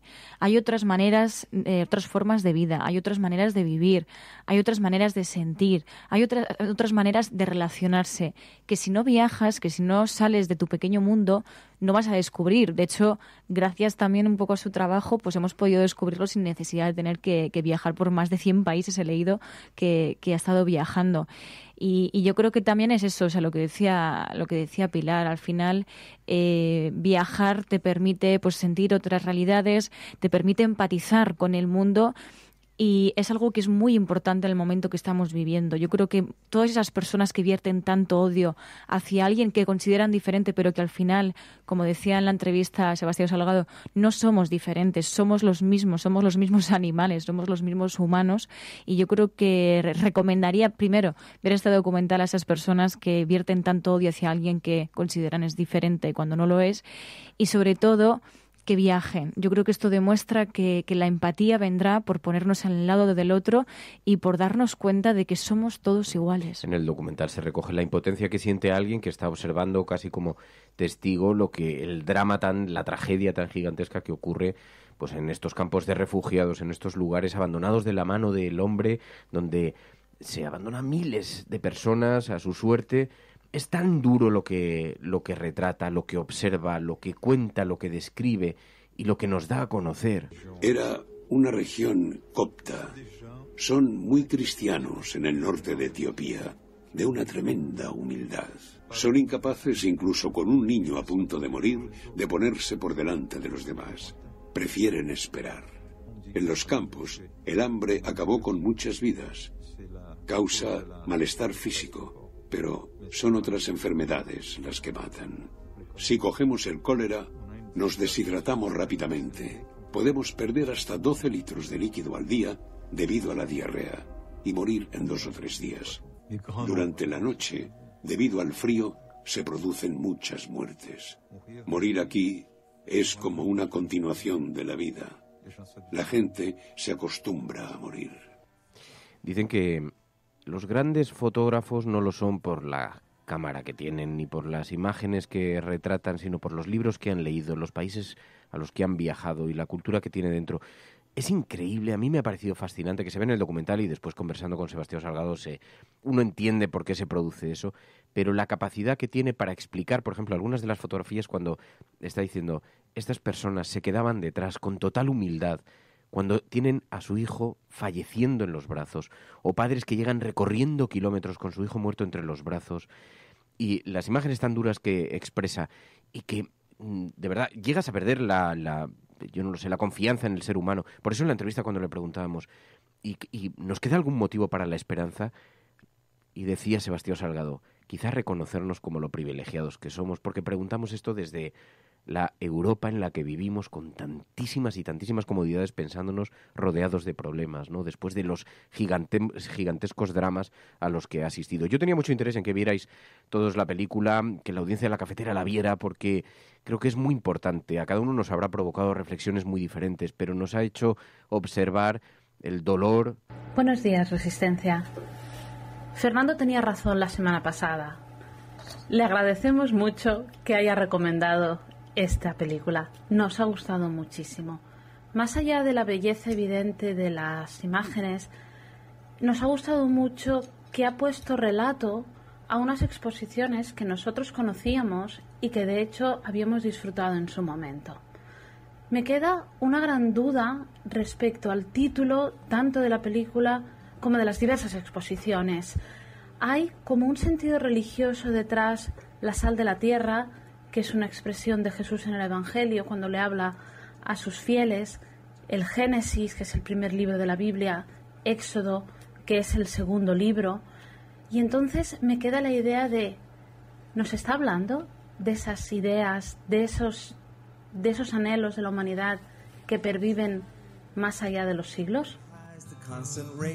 Es muy interesante, pero quizá tiene que ver con que solamente si le buscas una dimensión metafísica a las cosas tan terribles a las que estás asistiendo, le puedas encontrar algo de respiro a semejante asfixia, ¿no? Porque me parece que es como llega un momento que el documental llega a ser abrumador. Yo había un momento que estás con las lágrimas en los ojos viendo a unos personajes rodeados de un dolor.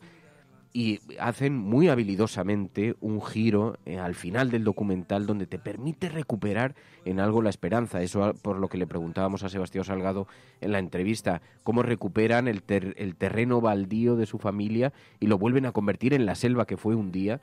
Y ese trabajo casi de hormiguitas, llegan a replantar millones de árboles. Es una cosa increíble, ¿no? Y cómo se vuelve a recuperar ese territorio baldío, eso es muy significativo también, ¿no? Yo, de hecho, creo que esa es una parte en la que no lo dicen explícitamente, pero se deja entrever que el propio Sebastián Salgado tuvo que tener una crisis, quizá después de la dureza de su experiencia en Etiopía, en Ruanda. Él lo dice, sí, se deja de viajar, sí. Deja de hacer fotografía y realmente él lo cuenta que vuelve con el tema del Génesis, ¿no? Con la idea venía del Génesis, porque probablemente cuando convives tan de cerca y tan de lleno y de una manera más tan cercana y tan brutal con ese tipo de desesperanza y con ese tipo de dolor y no sé si llamarlo la maldad, porque no es en sí mismo maldad, pero con la injusticia tan tremenda, debe ser muy difícil que no te afecte. En este sentido, me parece muy interesante el documental, porque te permite observar un poco el recorrido vital de Sebastião Salgado, cómo de hecho estudia economía y al principio viaja a París. Es verdad que está bastante comprometido políticamente, se exilia en cierta forma a París, pero va por ese camino que va a parecer de una existencia y de unos trabajos en cierta forma bastante convencionales, ¿no? En el Banco Mundial, en fin, en determinados puestos, y cómo de pronto la fotografía interviene en su vida y le abre otro camino, ¿no? Me llamó también la atención que empieza haciendo fotografías de bodas y bautizos como casi cualquier fotógrafo, pero luego ese viaje, esa capacidad que tiene él para intentar llegar a sitios y fotografiar a sitios donde la cámara no ha llegado, con esa capacidad además que tiene para hacerlo tan plástico y tan visualmente tan bonito, creo que es bastante interesante, y creo que se va viendo en el documental toda esa evolución y cómo en un momento dado yo creo que debe caer en la desesperanza, no sé si en una depresión, pero realmente en una crisis, y cómo a través de la naturaleza le ayuda a salir, ¿no? Bueno, yo creo que además está tan bien hecho el documental que nos permite vivir en cierta manera la transición que él vivió, ¿no? La parte de ese periodo en el que habla y dice es que somos una historia de guerras. Y entonces en esa parte llegamos a sentir el mismo sufrimiento que puede llegar a tener él, ¿no? Y yo creo que sí que es verdad que hay una serie de fases en ese documental. Una fase, bueno, pues de presentación, luego la fase esa de guerras, de hambre y de lo malo que puede ser el hombre para el hombre, ¿no? Y luego ya nos termina, bueno, pues relajando un poquito y nos termina pues hablando de otros temas menos escabrosos. Somos un animal muy feroz. Somos un animal terrible, nosotros, los humanos. Sea aquí, en Europa, sea en África, en Latinoamérica, donde sea. Nuestra violencia es extrema. Nuestra historia es una historia de guerras. Es una historia sin fin. Una historia de represión. Una historia de locos. Claro, porque además es una vacuna contra la conformidad, porque cuando retrata el efecto de la guerra de los Balcanes y describe el profundo dolor de una sociedad que se encontraba en una posición absolutamente privilegiada de riquezas, y de pronto se produce tal colisión, tal choque, tal salvajismo a nuestro lado. Esto me recordaba, yo alguna vez lo conté aquí en el programa, una vez que entrevisté a Felipe González y me dijo, la imagen que más dolor me provocó fue la de la guerra de los Balcanes cuando la descubrí, porque eran tan extraordinariamente parecidos a nosotros, a nuestra sociedad, que no te permitía ni siquiera ese ejercicio de cinismo, de distanciarte diciendo, bueno, pero es que esto ocurre en este otro lado del mundo completamente diferente, ajeno a nuestra cultura, a nuestro modo de vida, a nuestra...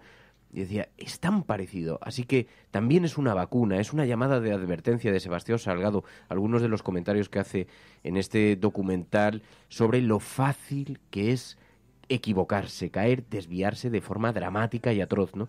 Y luego la desidia, una persona que conocía tan bien los flujos de la globalización, de los movimientos económicos, la desidia de la humanidad, cuando coloca por encima de todas las demás consideraciones la economía, la globalización, las empresas, y deja su suerte a millones de personas por el mundo sufriendo, ¿no?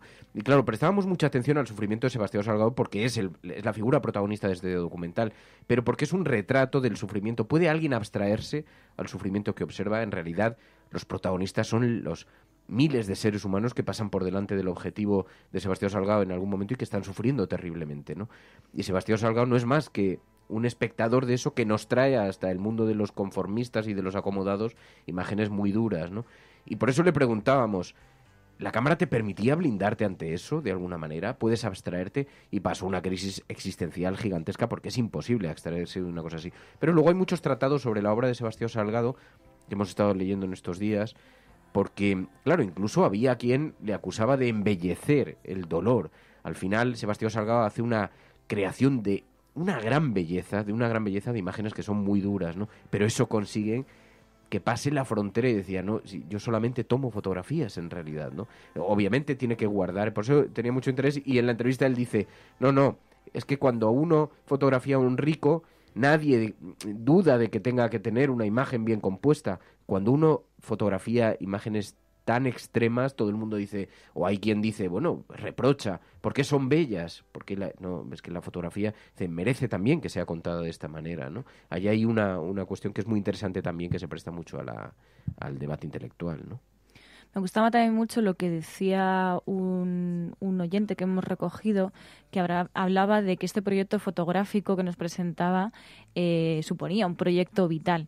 Y hablaba precisamente de las fases de las que hablaba Pilar. Buenos días, Resistencia. Salgado es de esos fotógrafos clásicos que me ha gustado siempre. Tiene esas imágenes con esa fuerza plástica, esa expresividad, esas texturas, que además te cuentan en cada imagen una historia completa, que la ves ahí, que no le falta un detalle, con esa carga de compromiso social, de compromiso ecológico también. Es de los mejores.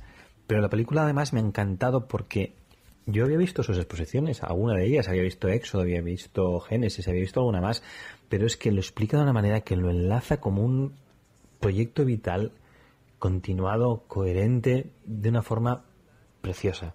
Me ha encantado. Sí, porque además tienes mucha razón, Xavi.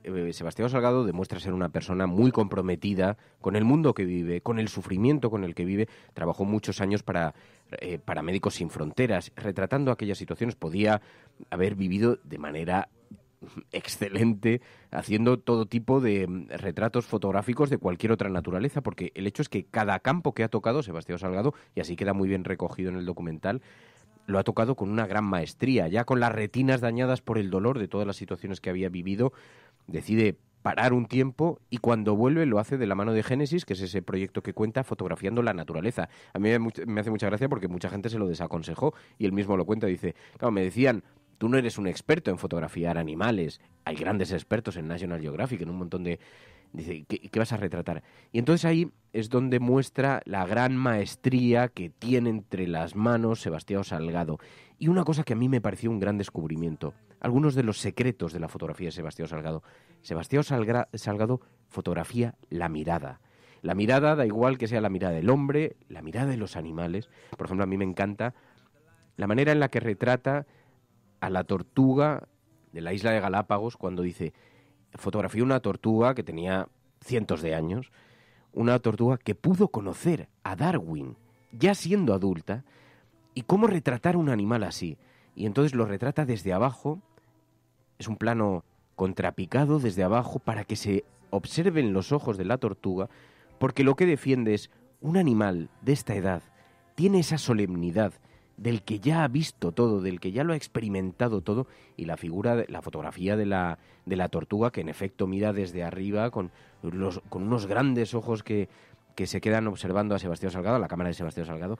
Así que fotografía los ojos, que me parece una de las grandes claves de Sebastián Salgado. La fuerza de un retrato es que en esa fracción de segundo entendemos un poco la vida de la persona que fotografiamos. Los ojos dicen mucho, la expresión de la cara. Cuando haces un retrato, no eres tú solo el que saca la foto. La persona te ofrece la foto. Y entonces ahí comprendes la maravilla de sus imágenes, y comprendes mucho de sus imágenes, porque luego dice, sí, lógicamente las fotografías pues tienen que tener una composición muy precisa y tienen que estar bien tomadas, y entendiendo y comprendiendo la luz y los matices de la luz. Pero hay algo en el documental muy interesante para comprender también la mecánica de la utilización de la cámara, como lo hace Sebastián Salgado, ¿no? Sí, de hecho las fotos tienen tanta potencia, o sea, son tan hipnóticas, que es realmente la fuerza que tiene, ¿no? Cuando comentabas las acusaciones de embellecer el drama o el dolor, no sé si lo embellece, pero hace que no puedas dejar de mirarlas. Y cuando son, ya sean las fotos de la hambruna en Etiopía, ya sean las fotos de una tortuga centenaria en Galápagos, o de esas fotos del pozo ese minero en la que se veían todas las historias humanas que había, lo hace con esa fuerza y con esa con esa empatía que hace que realmente no puedas dejar de mirar y te cautive la imagen, aunque a veces, pues eso, te cautive hasta hacerte llorar por el dolor y por la historia tan trágica que está contando. Y eso claramente es un don. Hay un momento en el documental que él cuenta, ¿no? Dice, puedes poner ante la misma escena 10 fotógrafos diferentes y cada uno va a hacer una fotografía diferente. Es decir, en ese sentido influye tu mirada, tu encuadre, las cosas que quieras resaltar. Y realmente, en este caso, solo cabe, darle las gracias y aplaudir, porque no se puede hacer mucho más. Sí, a mí me gustó mucho esa parte, porque yo creo que también humaniza la parte del fotógrafo, ¿no? Muchas veces, para hablar de fotografía, nos viene a la cabeza muchísimos términos técnicos. Muchas veces para hablar de fotografía, de debatir sobre fotografía, se incluye mucho la técnica, pero lo que hay detrás muchas veces es muchísimo más importante.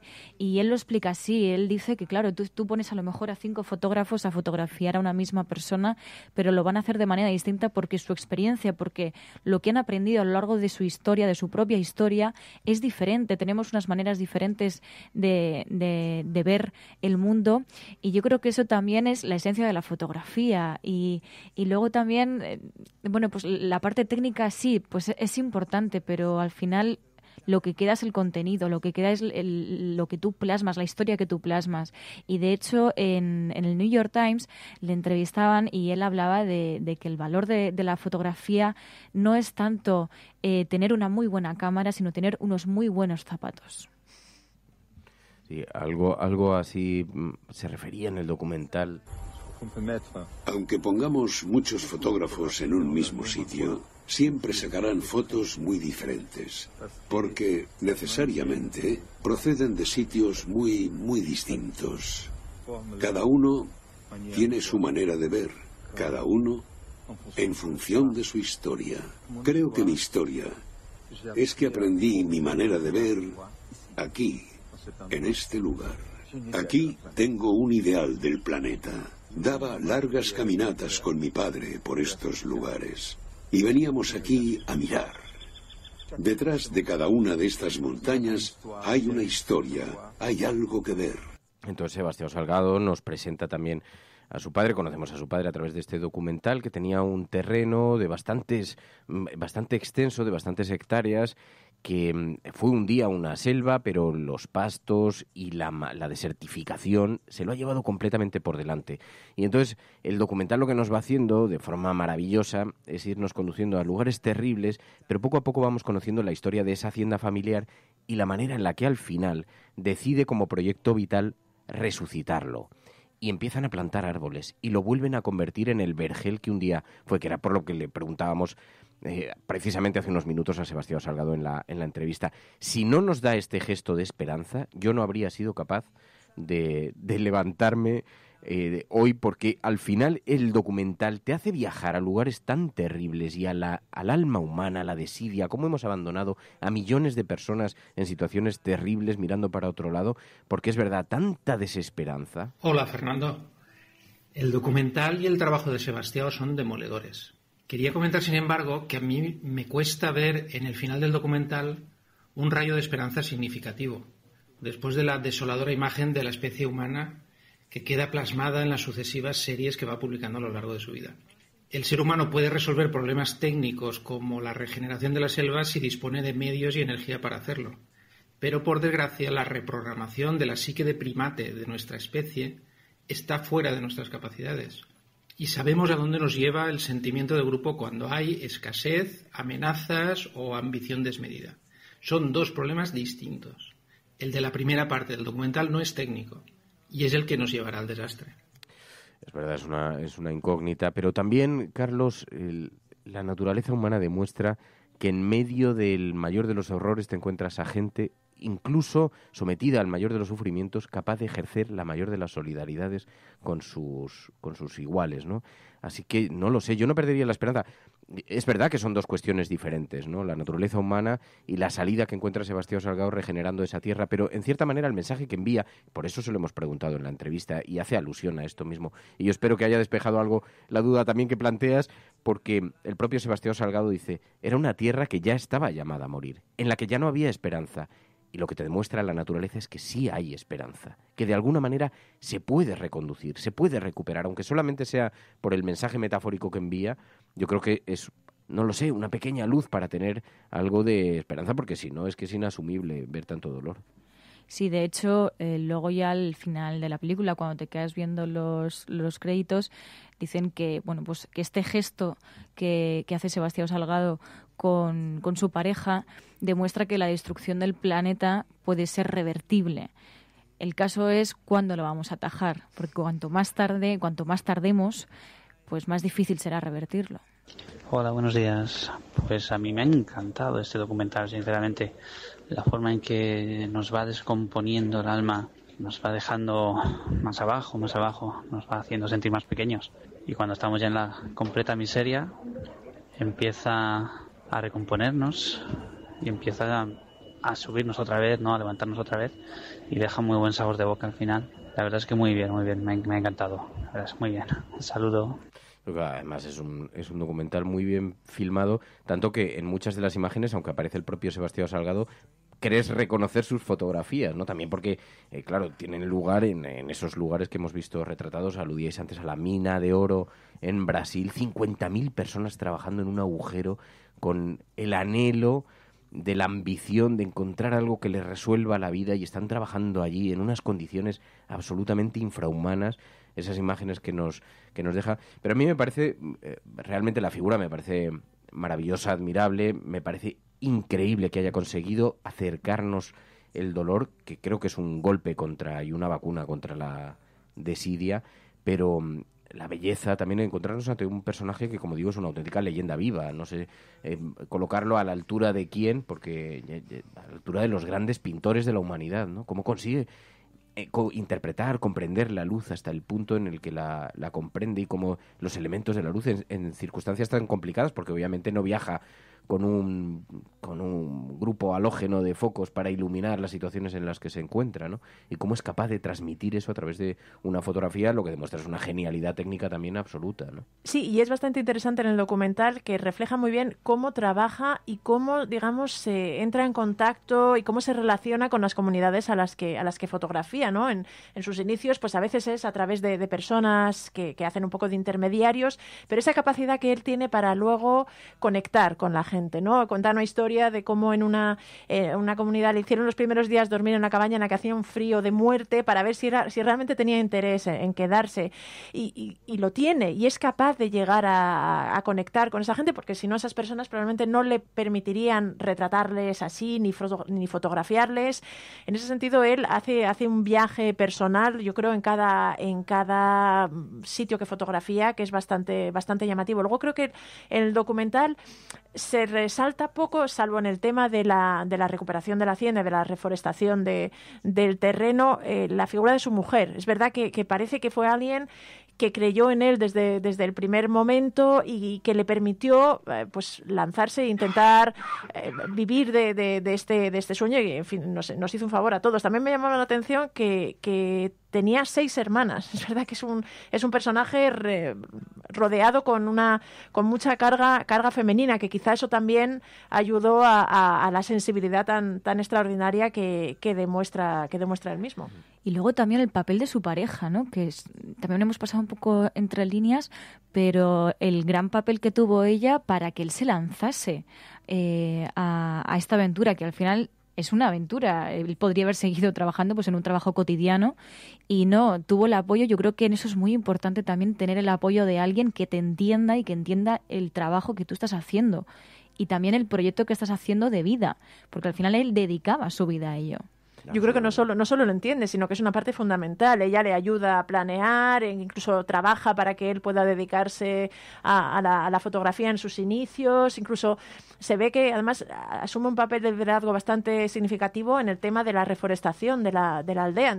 Claramente es una figura, es un puntal en la vida y en la trayectoria de Sebastião Salgado. La figura de la mujer es una figura que merece realmente otro documental, porque es verdad que es el gran impulso de Sebastião Salgado, pero es que la primera cámara que utiliza Sebastião Salgado incluso pertenece a la mujer, es la cámara del trabajo de la mujer, una cámara que había adquirido para su propio trabajo, y es ella la que le empuja, la que Y luego, incluso, yo no sé ahora cómo se organiza la fundación, porque entiendo que será una estructura bastante más importante, pero toda la obra de Sebastião Salgado está, digamos, organizada, estructurada gracias a la mujer, y muchos de los viajes que planifican y los proyectos los consensúa con ella. Es decir, hay una parte intelectual de la mujer en todos los trabajos de Sebastião Salgado. Luego está la mirada del fotógrafo. Pero una cosa que revela muy bien el documental es la extraordinaria planificación a la que se enfrenta Sebastião Salgado cada vez que va a abrir un nuevo proyecto, y que le lleva meses de planificación. La fotografía no solo es el acto en el que se coloca delante del objeto y lo retrata, sino que hay una labor de investigación detrás gigantesca, de meses de preparación, donde, bueno, solamente gracias a la ayuda y a la cooperación de ella.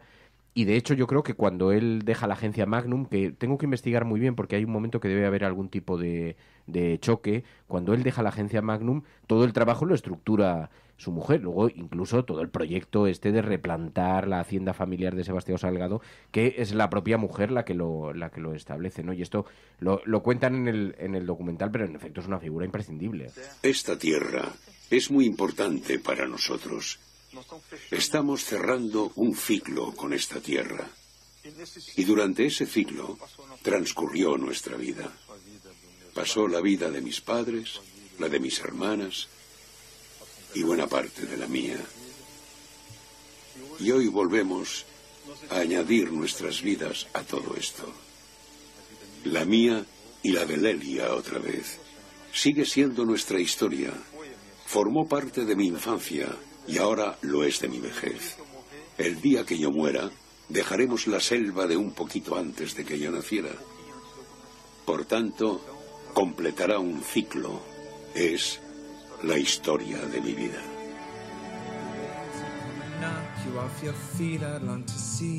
Así es como cierra este documental Sebastião Salgado, y es verdad, qué importantes son las figuras de las personas que te acompañan en la vida, que te hacen crecer en la vida, que te empujan a que tomes decisiones trascendentales. Qué importante es que haya gente que apoye tus ideales y de la misma forma qué importante es apoyar los ideales de los demás, empujar a los demás, acompañar a los demás para que puedan crecer y puedan expandirse, ¿no? Qué importantísimo.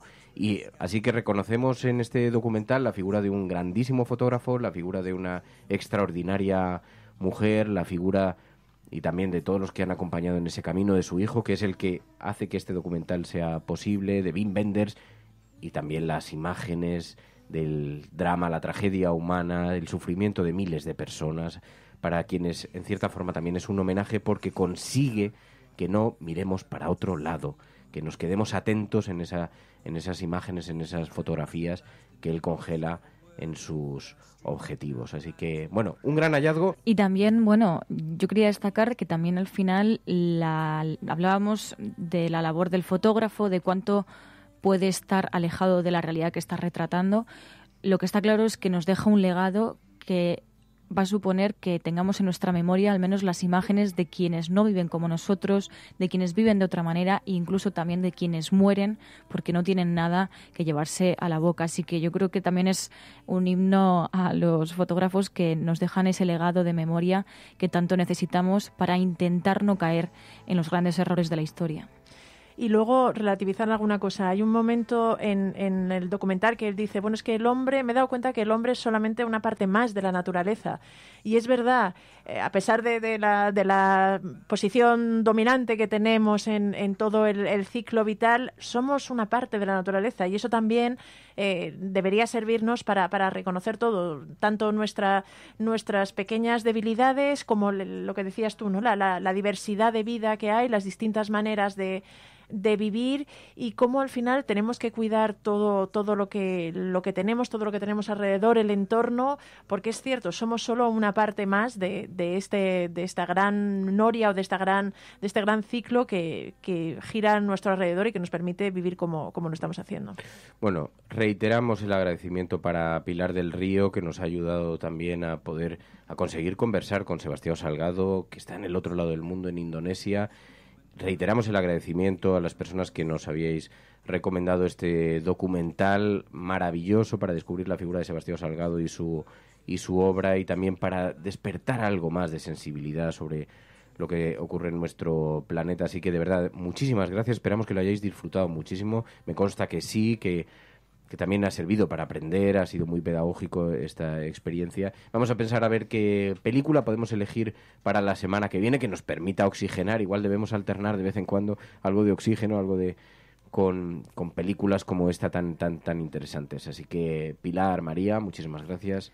Muchas gracias. Gracias a vosotros. Y muchísimas gracias a todos los cafeteros por este ejercicio que habéis hecho esta semana, que habéis cumplido los deberes. Habíamos dicho, os pedimos por favor que lo veáis en esta ocasión con muchísimo interés. Así que muchísimas gracias, y a todos los mecenas que hacéis posible programas como este, que de otra manera serían, sin vuestra cooperación y sin vuestra ayuda, serían imposibles. Gracias, que paséis un buen fin de semana. Adiós a todos, cuidaos. La Cafetera es un programa de radio que se financia gracias a las aportaciones de los oyentes. Si te gusta el periodismo que defiende y sientes que te acompaña, hazte mecenas y ayúdanos.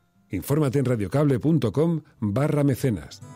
Maybe you're tired of the strains, the lonely highs, the constant rains that seep right through you on the days you're coming down. Maybe relying on horizons where the skies they fill with diamonds. Ain't surprising that the love that you have lost is in your mind.